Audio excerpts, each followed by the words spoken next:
3 साल हो गए सीईटी को आए हुए, लेकिन एक भी पोस्ट नहीं भरी गई।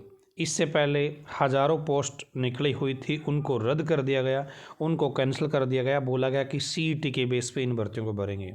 यदि सीईटी नहीं आता तो ये भर्तियाँ कंप्लीट हो सकती थी, लेकिन सीईटी ने सब बच्चों का सर्वनाश कर दिया और लाखों युवा अब चुनाव का इंतज़ार कर रहे हैं, क्योंकि चुनाव के चक्कर में हो सकता है भर्तियां आ जाए।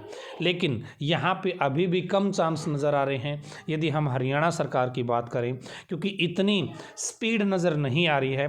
लोकसभा के इलेक्शन आ चुके हैं, लेकिन शायद अक्टूबर के इलेक्शन का हरियाणा सरकार वेट कर रही है और तब जाके हरियाणा के युवाओं को कुछ रोजगार के बारे में स्पेशल देखने को मिल सकता है। देखिए क्या कुछ कहा गया है आज के गलियारे में, आज के न्यूज़पेपर के गलियारे में क्या कुछ आया हुआ है। जैसे जैसे चुनाव की तारीख नज़दीक आती है, वैसे वैसे नौकरी की लाइन में लगे युवाओं के दिलों की धड़कन तेज हो रही है। यहाँ पर दोस्तों देखिए कौन किस किस चीज़ के इंतज़ार कर रहा है।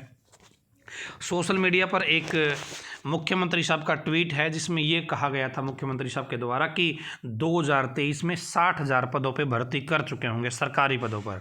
2023 बीत गया, लेकिन एक पद पर भी भर्ती नहीं हो पाई। गलियारे में चर्चा है कि मुख्यमंत्री का ट्वीट तो ठीक था, मगर अदालत में मामला ऐसे उलझा कि रोक लग गई। अब ये मामला सिर्फ कोर्ट केस करने से तो नहीं हुआ होगा, पॉलिसी में कुछ खामियां होंगी तभी इतना लंबा पड़ा है। भर्ती प्रक्रिया आगे नहीं बढ़ पाई। अब रोक हटी है तो ग्रुपों का पेपर होने लगा है। ग्रुप डी का सीईटी हो चुका है, रिजल्ट आ चुका है। ग्रुप डी के उम्मीदवारों को नौकरी का इंतज़ार है, ग्रुप सी के उम्मीदवारों को नौकरी का इंतज़ार है। पुलिस सिपाही के 6,000 पदों के विज्ञापन निकलने का इंतज़ार है। पुलिस सब इंस्पेक्टर पदों के विज्ञापन का इंतज़ार है। पुलिस सिपाही भर्ती के उम्मीदवार को उम्र में 3 साल के छूट का इंतज़ार है। टीजीटी पदों पर भर्ती का इंतज़ार है। एमपीएचडब्ल्यू मेल के योग्य युवाओं को विज्ञापन का इंतज़ार है। कॉलेज कैडर के सहायक प्रोफेसर के पदों पर भर्ती का इंतज़ार है, लेकिन ये इंतज़ार न जाने कब ख़त्म होगा।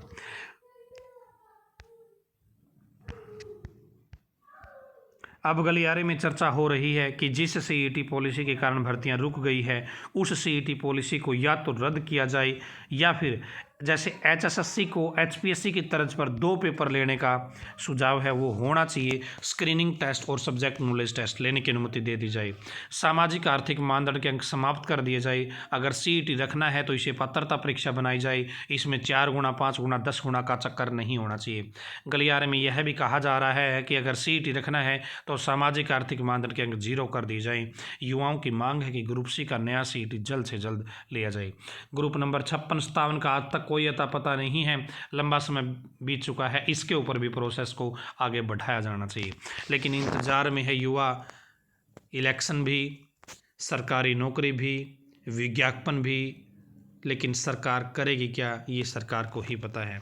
क्योंकि हमेशा ऐसा होता है दोस्तों, जब भी इलेक्शन आते हैं भर्तियां की जाती है, लेकिन हरियाणा में इलेक्शन होने के बावजूद भी भर्तियों के मामले में शायद कोई स्टेप सही दिशा में आगे नहीं बढ़ पा रहा है। आपकी क्या राय है, आप कमेंट बॉक्स में ज़रूर बताइएगा। धन्यवाद। भगवान करे आप सभी का समय शुभ रहे।